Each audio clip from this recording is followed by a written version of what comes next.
ഇന്ന് ഉണ്ടാക്കാൻ പോകുന്നത് ഒരു ഈസി കൂട്ടുകറിയാണ്. കുക്കറിലാണ് ഇത് ഉണ്ടാക്കുന്നത്. അപ്പോൾ ഇതെങ്ങനെ ഉണ്ടാക്കുന്നത് നോക്കാം. അതിനു മുന്നേ നിങ്ങൾ എൻ്റെ ഈ ചാനൽ ഫസ്റ്റ് ടൈമാണ് കാണുന്നതെങ്കിൽ പ്ലീസ് സബ്സ്ക്രൈബ്, ഒപ്പം ബെല്ലൈക്കണും പ്രസ് ചെയ്യാം. 8 മണിക്കൂറെങ്കിലും കുതിർത്ത കടല കുക്കറിൽ ഇട്ട് കൊടുക്കാം. ഞാനിവിടെ വെള്ളക്കടലയും കുറച്ച് ഇട്ട് കൊടുക്കുന്നുണ്ട്. നല്ല ടേസ്റ്റാണ് വെള്ളക്കടല കൂടി ഇട്ടാൽ. ഇനി ചേന കട്ട് ചെയ്ത് ഇട്ട് കൊടുക്കുക. ഇതിൽ തന്നെ 1 ടീസ്പൂൺ മുളക് പൊടി, 1/2 ടീസ്പൂൺ മഞ്ഞൾപ്പൊടി, 1 ടീസ്പൂൺ കുരുമുളക് പൊടി, ആവശ്യത്തിന് ഉപ്പ് ഇട്ട് കൊടുക്കുക. ഈ കടല വേവാനുള്ള ആവശ്യത്തിനുള്ള വെള്ളം ഒഴിച്ച് കൊടുക്കുക. കൂടുതൽ വെള്ളം ഒഴിക്കണമെന്നില്ല, കാരണം നമ്മളിത് ഡ്രൈ ആയിട്ടല്ലേ ഉണ്ടാക്കുന്നത്. അപ്പം വെന്ത് കഴിഞ്ഞാൽ പിന്നെയും വെള്ളം വറ്റിക്കേണ്ടി വരും.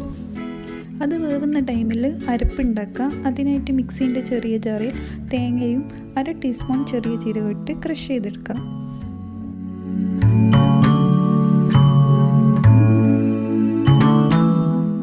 അപ്പോൾ ഇതാ ചേനയും കടലൊക്കെ വെന്തിട്ടുണ്ട്. ഇനി ഇതിലേക്ക് അരപ്പങ്ങ് ഇട്ട് കൊടുത്തിട്ട് നല്ലോണം മിക്സ് ചെയ്തെടുക്കുക. തേങ്ങേൻ്റെ പച്ചമണം മാറുന്നവരെ മിക്സ് ചെയ്യണം.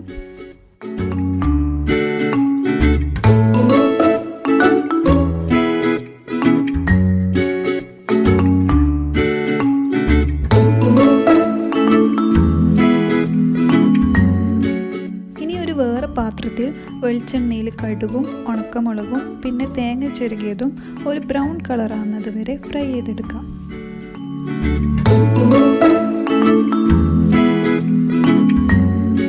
നമ്മൾ ഉണ്ടാക്കി വെച്ചിട്ടുള്ള കൂട്ടുകറി ഇതിലേക്ക് ഇട്ട് കൊടുക്കുക. അല്ലെങ്കിൽ ഈ മിക്സ് കുക്കറിലേക്ക് ഇട്ട് കൊടുത്താലും മതി.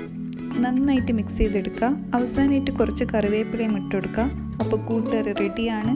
നല്ല ടേസ്റ്റാണ്. ഇഷ്ടമെങ്കിൽ ട്രൈ ചെയ്ത് നോക്കാം.